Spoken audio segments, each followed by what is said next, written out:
इंप्रैसिव introduction आप किद्दां बना सकते हैं जेरेंड लगा के ING दे नाल और वैदर और यूज़ करके आप इंट्रोडक्शन दे विच अपनी इंट्रोडक्शन किद्दां इंप्रैसिव बना सकते हैं। सो अज दी वीडियो दे विच अज दी क्लास दे विच तुहानूं मैं जेरेंड दा यूज़ करना दसूँगी प्लस वैदर ते और आप किद्दां यूज़ कर सकते हैं। हैलो फ्रेंड्स, मैं हरपिंदर कौर, तुसीं देख रहे हो इंग्लिश विद रूप। अज मैं तुहानूं जो टास्क 2 डिस्कस करवाना है, जो 22 अक्टूबर नूं एग्जाम होया उही वाला टॉपिक मैं डिस्कस करवाऊँगी। प्लस मैं उस दे विच तुहानूं दसांगी कि आप इंट्रोडक्शन नूं इंप्रैसिव वे नाल किद्दां लिख सकते हैं, आप वैदर और दा यूज़ किस तरह कर सकते हैं, जेरेंड लगा के आप सेंटेंस किद्दां बना सकते हैं। क्योंकि तुहानूं सब नूं पता है कि ING वाला जिहड़ा सेंटेंस है उहदा जिहड़ा वेटेज हुंदी है, स्कोर ज़्यादा मिलता है, कंपलैक्स सेंटेंस हो जाता है। सो स्टार्ट करते हैं जी, how to use gerund, whether और इन इंट्रोडक्शन। सो टॉपिक जिहड़ा आया सीगा 22 अक्टूबर नूं, some people believe that childhood is the best stage of happiness.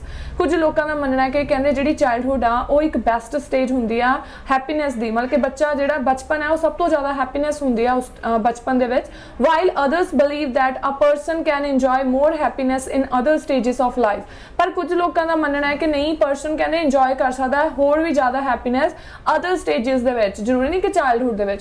Discuss both views and give your opinion. इहदे विच दोनों ही व्यू डिस्कस करने आ, प्लस तुसीं अपना पॉइंट ऑफ व्यू देना है। हुण जदों डिस्कस बोथ व्यू ऐसे आ तां आपां नूं पता है कि आपां ने इहदे विच दोनों व्यू मैंशन करने आ, फॉर्मर व्यू ते लेटर व्यू। हुण आपां इहदे विच इह भी दसना है कि आपां किस साइड जा रहे हैं, आपां फॉर्मर दे नाल या आपां लेटर दे नाल। फॉर्मर की हुंदा जी पहला एंड लेटर किहड़ा हुंदा व्यू सेकंड व्यू। सो सब तो पहला मैं थोड़ी जी एग्जांपल दूंगी कि आपां जेरेंड यूज़ करके किद्दां सेंटेंस बना सकते हैं। सो कहते try to start line with verb and add simply ING in the end of the verb. कुछ भी नहीं तुसीं करना, तुसीं स्टार्ट करनी अपनी लाइन, तुसीं कोशिश करनी कि तुसीं वर्ब तो अपनी लाइन नूं स्टार्ट कर पाओ, प्लस सिंपली उहदे विच की पुट करना ING। For example, living in a society, committing crime, doing regular exercise, using mobile phone. मतलब कि तुसीं स्टार्ट करना है वर्ब तो, प्लस तुसीं की लगाउणा है जी ING। और ते दूसरा की है वैदर और आप किद्दां यूज़ कर सकते हैं। वैदर और दा मतलब की हुंदा, ये हमेशा कदों यूज़ कर सकते हैं जदों आपां नूं इसे तरह कोई डिबेटेबल इशू होवे या डिस्कस बोथ व्यूज़ दे विच। वैदर और दा मीनिंग की हुंदा है एक्सप्रैस अ डाउट और अ चॉइस बिटवीन अल्टरनेटिव्स। जदों तुहानूं दो ऑप्शंस दे विच मतलब कि कोई ना कोई डाउट होवे भी हाँ ये भी है या ये करिए चूज या ये करिए। सो कहते it has become debatable issue among people weather farmer view और लेटर व्यू। मतलब कि कहते एक डिबेटेबल इशू आ भी आ करना चाहिए लोगों को या आ चूज करना चाहिए। फॉर्मर मतलब कि पहला व्यू लिख दोगे, लेटर व्यू आप दूसरा व्यू लिख देंगे। फॉर एग्जाम्पल इसका रूल की है जिमें जी कहते use this structure only for 2 ओपीनियंस और डिबेटेबल टॉपिक। मैं पहला ही ऑलरेडी दस चुकी भी आप वैदर और कदों लगा सकते हैं जो आप 2 ओपीनियन हो या फिर कोई डिबेटेबल टॉपिक हो। सो ये ध्यान की रखना इंपॉर्टेंट की है, जो पॉइंट नोट करने वाला है। सो कहते की यूज करना स्ट्रक्चर के लिए केड़ा वैदर यूज करना जिसके स्पैलिंग WHETHER है, क्योंकि मोस्टली स्टूडेंट गलती यही करते हैं। सो वो स्पैलिंग ते ध्यान नहीं देंगे। तो दूसरा वैदर केड़ा हुंदा जिहड़ा आपां वैसे यूज करते हैं मौसम के लिए WEATHER फॉर वैदर के लिए यूज करना है। सो ये चीज़ों का जरूर ध्यान रखना है। हुण यही आपां मैथड अप्लाई करके आपां अपनी इंट्रो बनावांगे जो 22 अक्टूबर नूं एग्जाम आया। एंड तुसीं भी ये दोनों स्ट्रक्चर्स लगा के अपनी इंट्रोडक्शन नूं बहुत वधिया बना सकते हो ते तुसीं 7.5 प्लस तक दा बैंड स्कोर लै सकते हो। सो जी स्टार्ट करते इंट्रोडक्शन। कहते बीइंग, बी दे नाल ING लगाया आपां, जेरेंड दे नाल बना रहे हैं। Being happy is considered the best form of medicine. So happiness नूं कहते किया खुश होना कहते एक की कंसिडर किया गया एक गुड फॉर्म ऑफ या best form of medicine. It has become debatable issue among people weather adolescent is happiest stage of life और चाइल्डहुड। सो एक डिबेटेबल इशू किस दे विच रहा अडोलेसेंट लाइफ कहते जिहड़ी ज़्यादा वधिया हुंदी है अडल्ट लाइफ या फिर चाइल्डहुड। सो हरेक टॉपिक जो भी तुहानूं डिबेटेबल आ सकता है। हुण आपां जर्नल लाइन बनाई पहला, ठीक है, बेस्ट फॉर्म ऑफ मेडिसिन ते पहला स्टैप इंट्रोडक्शन का की हुंदा आपां जर्नल लाइन बनाउने आ।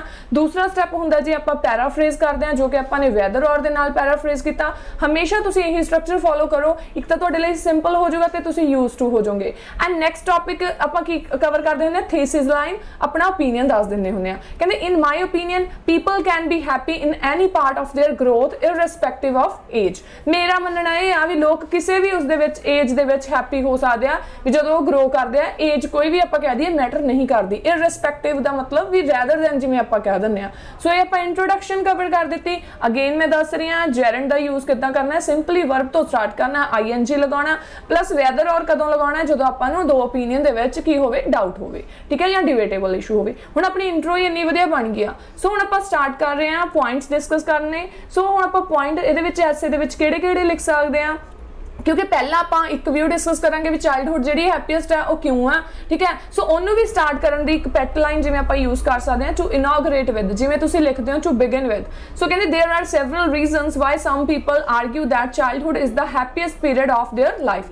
सो ये लाइन हरेक ऐसे च आ सकती है, बस जो कंटेंट है वो चेंज हो जाऊगा। इनॉग्रेट मतलब होंगे शुरुआत कर रहे हैं, जिवें कहते हैं उन्होंने इनॉग्रेशन आ स्टार्टिंग आ। सो कहते स्टार्ट करिए तो बहुत सारे रीजन ने क्यों चाइल्डहुड को एक बेस्ट एज मानते हैं लोग। फर्स्टली कहते childhood is the stage where children are innocent without any negative intention। Childhood एक इदां दा पीरियड हुंदा है जिहदे विच कहंदे की आ बच्चे बहुत ज़्यादा इनोसेंट हुंदे आ, उन्हां दी कोई नेगेटिव इंटेंशन नहीं हुंदी।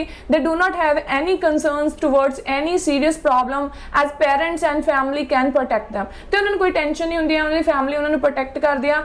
As a result they live happily and lead a care free life. So हुण मैं ये की किया, हमेशा मैं यही दसदी हाँ, मैं पहला एक पॉइंट चुक्या, पॉइंट नूं हैडिंग लिया, हैडिंग लैण तो बाद मैं उसनूं एक्सप्लेन किया, दैन फिर मैं उहदा की दिता रिजल्ट दे दिता। कदे भी जो तुसीं पॉइंट लिखते हो पहला अपने 2 पॉइंट चूज कर लो भी मैं ऐसे दे विच 2 पॉइंट लिखने आ, दैन उन्होंने की करो जी कि मैं हैडिंग दे दिता, हैडिंग नूं थोड़ा एक्सप्लेन कर दिता एंड उहदा रिजल्ट भी दसो भी उहदा की इफेक्ट होगा, नैगेटिव इफेक्ट होएगा या पॉजिटिव होगा। सो हुण इहदे विच आपां एक होर पॉइंट ऐड करांगे, सेम पैराग्राफ दे विच ही ऐड कर Dange. More over children have a tendency to laugh and smile without any care, which means it is the best duration of life। ते बच्चे कहंदे जिवें उन्हां नूं पसंद हुंदा हसना, टेंडेंसी मतलब कि भी उन्हां दा एक वे हुंदा हसना, ठीक है, स्माइल करनी, उन्हां नूं कोई इदां भी ओह नहीं हुंदा भी कोई केयर फ्री जे हुंदे ने। सो ये भी कहंदे एक बेस्ट स्टेज या ड्यूरेशन हुंदी आ उन्हां दी लाइफ दी।